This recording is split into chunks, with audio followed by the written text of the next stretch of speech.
dont j'ai parlé tout à l'heure. Merci beaucoup. En question principale, je reconnais maintenant la députée de Jeanne-Mance-Vigée. Merci, Madame la Présidente. On pouvait lire dans le journal La Tribune le 21 mars 2025, on annonce des pertes de terre, mais on ne creuse pas. On promet des investissements, mais la facture n'arrête pas d'augmenter. C'est ça qui se passe au Québec depuis que la CAQ est en charge. Les dépassements de coûts et les retards sont monnaie courante dans nos grands projets d'infrastructure. En 2020, la CAQ s'est donné le projet de loi 66 dans le but d'accélérer les projets d'infrastructure au Québec. 5 ans plus tard, sur 180 projets, seulement 42 ont été livrés. Ça, c'est 23 des projets qui ont été réalisés. On est loin de la note de passage, Madame la Présidente. Faites le calcul, c'est 140 projets non réalisés. L'impact est réel sur le terrain et les Québécois n'ont pas les services. C'est un échec.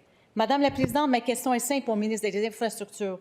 C'est comme ça que les big things get done à la CAQ? La réponse du ministre responsable des Infrastructures. Oui, merci, Madame la Présidente. Effectivement, on a pris des mesures pour accélérer les projets d'infrastructure au moment où on avait la pandémie. Et naturellement, là, ma collègue au Trésor, c'était un geste qui était pertinent et nécessaire. Et ce que ça permettait, c'est de donner des mesures pour les projets. Ce n'était pas une obligation de les prendre, mais une panoplie de projets pouvaient bénéficier de mesures d'accélération et certains d'entre eux en ont bénéficié. Maintenant, quand on regarde les projets qui sont réellement livrés au Québec, parce que j'entends des choses, j'entends que le Plan québécois des infrastructures, c'est un stationnement, les projets n'avancent pas, on ne livre pas les projets. Mais non, c'est pas la vérité, Madame la Présidente.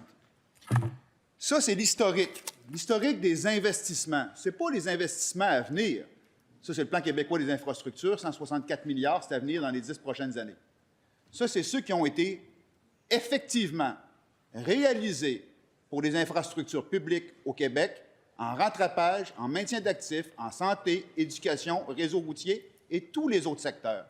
Quand on est arrivé, les libéraux livraient 9,1 milliards d'infrastructures. En terminant. L'an dernier, on va avoir livré 19,4, plus que le double.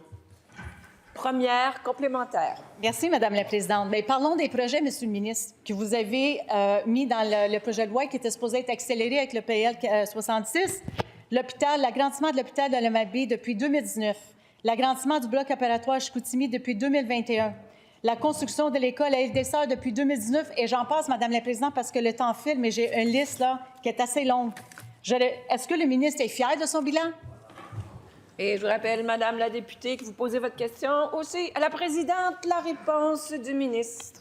Oui, Madame la Présidente, la LACPI, qu'on appelle la loi, en fin de compte, qui a permis l'allègement de certains éléments pour que les projets avancent plus rapidement, c'est également pour la planification préalable au projet, des mesures sur l'environnement, des mesures qui nécessitent, avant la réalisation des projets, qu'on puisse y mettre des allègements. Encore là, on permet aux projets de bénéficier de ces allègements-là, et plusieurs le font. Mais si on en revient sur le bilan des réalisations de notre gouvernement, je vous ai montré l'augmentation des investissements, là. C'est plus que le double, parce qu'effectivement, l'incurie du Parti libéral dans ces années, qui à la fois investissait pas assez en bonification, mais surtout en maintien d'actifs, a fait en sorte qu'on ait eu un parc immobilier totalement détérioré. On répare les pots cassés. Deuxième complémentaire. Merci, Madame la Présidente. Écoute, on parle d'allègement. Ils se sont donné un projet de loi pour que les projets ont plus vite. 23 de ces projets-là sont réalisés.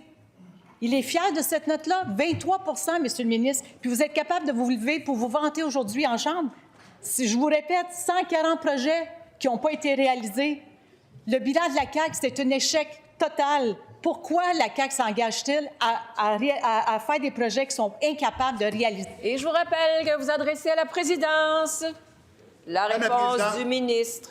Je suis respectueux. Alors, je vais rien, je veux juste dire que le Parti libéral n'investissait pas en infrastructure et n'ont pas fait de maintien d'actifs. Et quand j'entends des soupirs, 9,1 milliards d'investis votre dernière année au pouvoir, 19,4 milliards investis cette année. Alors, certains diraient, ben oui, mais vous ne livrez pas des projets. Depuis qu'on est au gouvernement, la CAQ a livré 291 projets de plus de 20 millions mis en service. Ça, là, en santé, en éducation, les écoles, en travaux routiers, on en fait plus que jamais Mais c'est vrai qu'ils nous ont laissé un fouillis et ça va prendre un certain temps de rétablir les...